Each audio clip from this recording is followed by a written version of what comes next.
Udah. Tadinya lah bicara sih ya? Ya. Udah. Ya. 3, 2, 1. Assalamualaikum warahmatullahi wabarakatuh. Halo KM Paterna. Selamat datang di Poka BEM Podcast bareng BEM. Aku Aminul Husni dari Peternakan 2021. So guys, podcast ini merupakan program kerja dari Dinas Komunikasi dan Informasi BEM KM Paternak Kabinet Anak Hidayah. Teman-teman tahu nggak sih tujuan podcast ini apa? Jadi sebelum kita mulai, aku bakal jelasin tujuan podcast ini apa. Podcast ini bertujuan untuk mengenal lebih dalam biro dan dinas yang ada di BEM KM Paternak. Oh, jadi kalian penasaran nggak sih sama biro atau dinas yang bakal kita undang di podcast kali ini? Penasaran dong ya? Tentunya keren banget loh. Ini dia Biro Kastari. Hai. Sebelumnya kita perkenalan dulu ya, biar yang belum kenal makin kenal dan yang kenal makin sayang. Boleh nih dari Biro Kastari perkenalannya. Terima kasih Ami. Perkenalkan, nama aku Leni Marlina, biasa dipanggil Leni. Angkatan 19. Di BEM diamanahkan sebagai Kepala Biro Kastari. Dan dari Kastari itu beranggotakan 3 orang. 1 orang sekbir. Silakan sekbir saya. Hai semuanya, perkenalkan nama saya Beta Fitmaniati, biasanya dipanggil Beta. Saya angkatan 20. Oke, dan ada 2 orang lagi itu Septian Hasanul Fikri, angkatan 20 juga. Dan 1 cewek lagi itu Wila Safira, angkatan 20. Kami berjumlah 4 orang dan ada 1 cowok, itu emang penggawa dari Kastari. Dikembalikan. Wah, udah nih perkenalannya. Sebelumnya Ami mau terima kasih dulu nih kepada Biro Kastari yang sudah meluangkan waktunya ke podcast BEM kali ini. Tanpa berlama-lama, Ami ingin bertanya nih kepada Biro Kastari, apa saja program kerja dari Biro Kastari dan pengenalan Biro Kastari? Oke, terima kasih Ami. Sebelumnya kita lebih memperkenalkan dulu apa itu Biro Kastari gitu.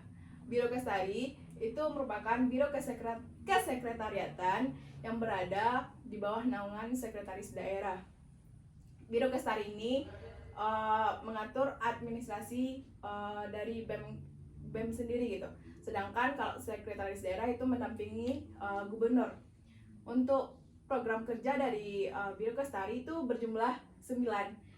Banyak juga ya. Banyak ya guys. Jadi dari proker yang ada 9 tersebut, saya akan memberitahu apa aja sih proker dari Kastari gitu. Yang pertama itu ada Goberyu. Ini merupakan goro bersama Anak Hidayah gitu. Yang kedua itu ada BEM Debes. Yang ketiga ada SMK, surat masuk keluar. Terus ada piket harian. Terus ada absensi dan kalender kerja. Terus yang ketujuh ada potret kabinet. Yang ke-8 ada lesen Kastari. Dan yang ke-9 ada Kestar. Kestar ini merupakan Kastari Generation. Itu merupakan PDF-nya dari PSDM gitu. Dikembalikan Ami. Wah, ternyata banyak juga ya guys program kerjanya. Iya. Oke, lanjut ke pertanyaan selanjutnya ya. Ada nggak sih kesulitan yang dihadapi teman-teman dari Biro Kastari selama menjabat di Biro Kastari ini? Oke, untuk kesulitan yang kami hadapi itu biasalah, kalau organisasi itu adalah masalah ataupun kesulitan yang kita hadapi gitu. Kalau untuk kesulitan dari kami, susahnya kayak apa ya? Kita tuh adalah datang ke sekre setiap harinya gitu kan. Tapi ada juga lah kendala dari pengurus untuk datang, kayak nggak setiap hari lah pengurus itu tetap datang ke sekre gitu. Itu sih kendala dari kami. Oh, ya. Setiap program kerja pasti ada kendalanya ya. Nggak Iya. mungkin semua lancar-lancar aja ya. Oke. Pertanyaan selanjutnya nih untuk khusus kabirnya nih. Kan punya 3 partner tuh di Biro Kastari. Nah, bisa nggak menghandle ketiga-tiganya secara adil? Wow, ada pertanyaan khusus ya untuk kabarnya. Iya dong. Oke, terima kasih Ami. Untuk menghandle 3 punggawa gitu dari Kastari. Oh iya. Oke. Kalau untuk menghandle itu dari kondisi, istilahnya itu kan pertanyaannya ke kondisi internal gitu ya. untuk kondisi internal dari Kestari itu alhamdulillah baik gitu kan, dan sampai sekarang itu alhamdulillah baik-baik aja. Dan untuk kami berempat itu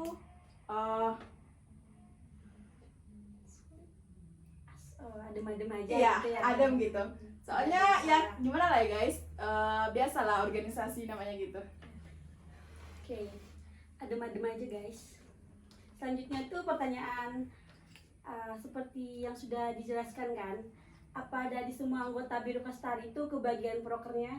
Atau ada gitu yang nggak kerja itu, atau ada yang itulah intinya kebagian semuanya sama rata, atau iya itu deh.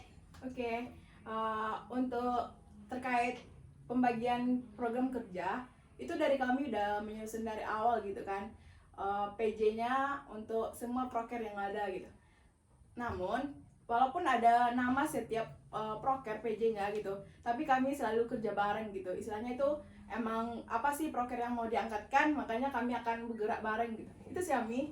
Oke. Pertanyaan selanjutnya ya Kak. Iya. Oke, apa saja suka duka yang sudah dilalui selama mengembangkan tugas sebagai Biro Kestari, serta apa proker kerja yang belum terwujud dan yang sudah terwujud juga apa aja? Oke, pertanyaannya suka duka ya.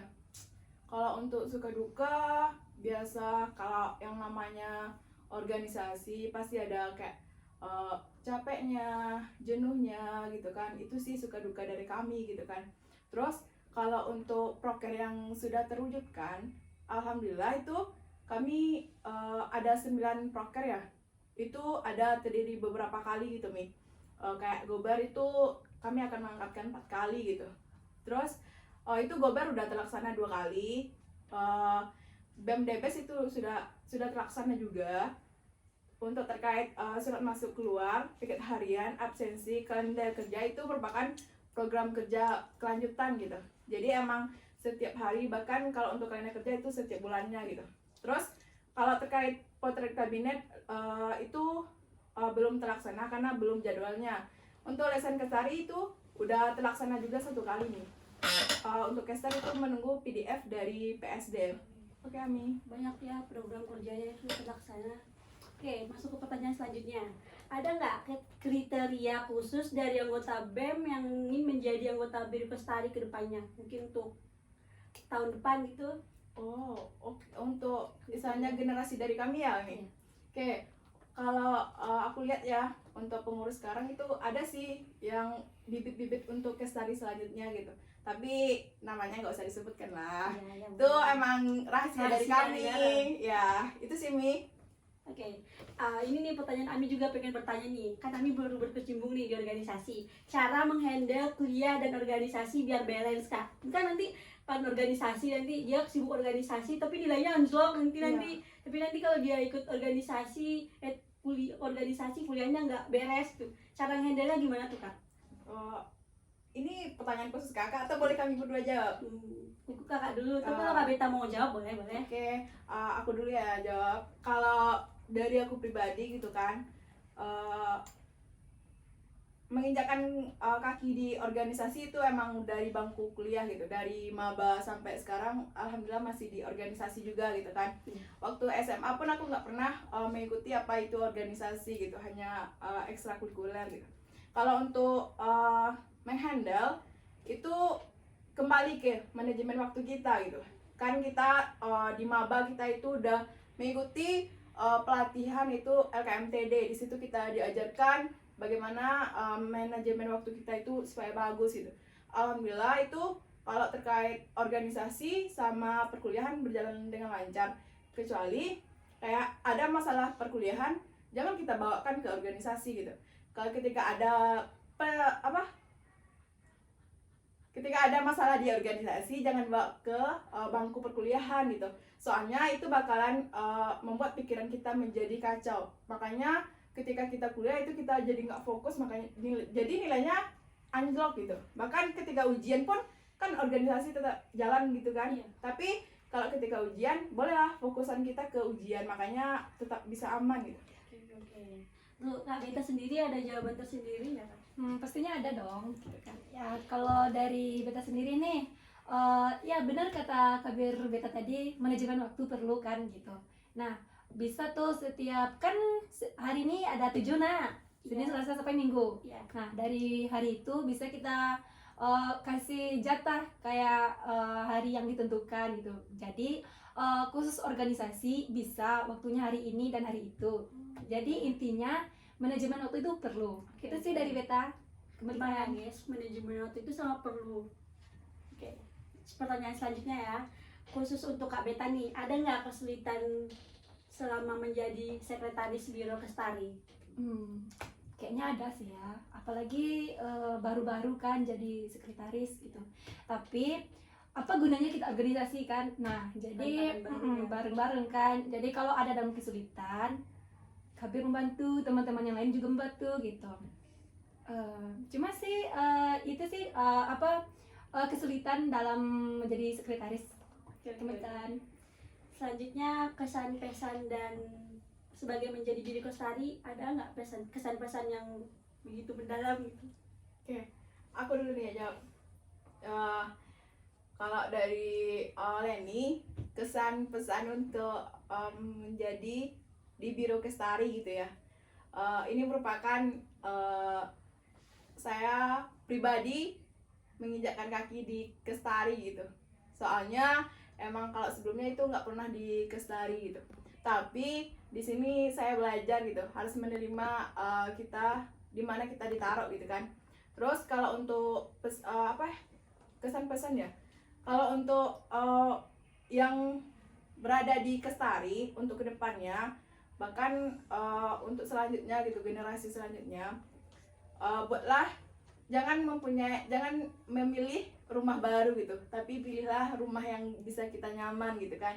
Terus kalau baru bagus, untuk apa kita berada di sana tapi kita nggak nyaman gitu. Mendingan kita memilih rumah yang bisa buat kita nyaman dan kayak adem aja kita berada di sekre gitu. Makanya kayak dari aku pribadi ya ini, kalau berada di sekre itu kayak apa ya, senang aja gitu. Walaupun gabut di kos, pasti pengen ke sekre gitu. Itu sih Mi. Udah ada batinnya nih di sekre, makanya pengen ke sekre mulu guys. Untuk Kak Beta sendiri ada kesan pesan dari ada deh kayaknya. Apa ya? Kesan dan pesan. Oke, kesan dan pesan untuk Biro Kestari ya. Wow, sangat mendalam kayaknya nih. Agak sulit ya dibilangnya. Intinya gini, kita rumah pertama itu ya pasti rumah kita kan. Iya. Nah, kalau dalam organisasi otomatis itu menjadi rumah kedua kita. Benar nih dibilang Kabir saya tadi, rumah kedua kan, tempat ternyaman gitu.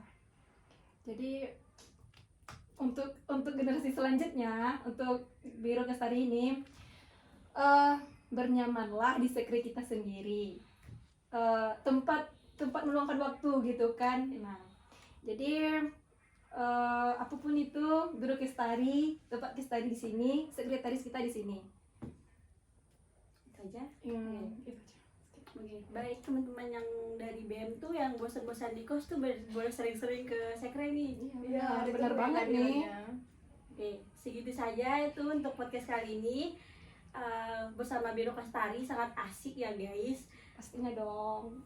Oke, terima kasih buat Biro Kestari yang sudah menyempatkan waktunya. Jangan lupa, dan terima kasih juga kepada penonton yang sudah menonton sampai habis, sampai sini. Dan jangan lupa follow Instagram BMKM Paterna, dan jangan lupa YouTube, subscribe YouTube BMKM Paterna, dan jangan lupa saksikan podcast-podcast selanjutnya. Dadah. Bye-bye. Wassalamualaikum warahmatullahi wabarakatuh. Oke, bagus.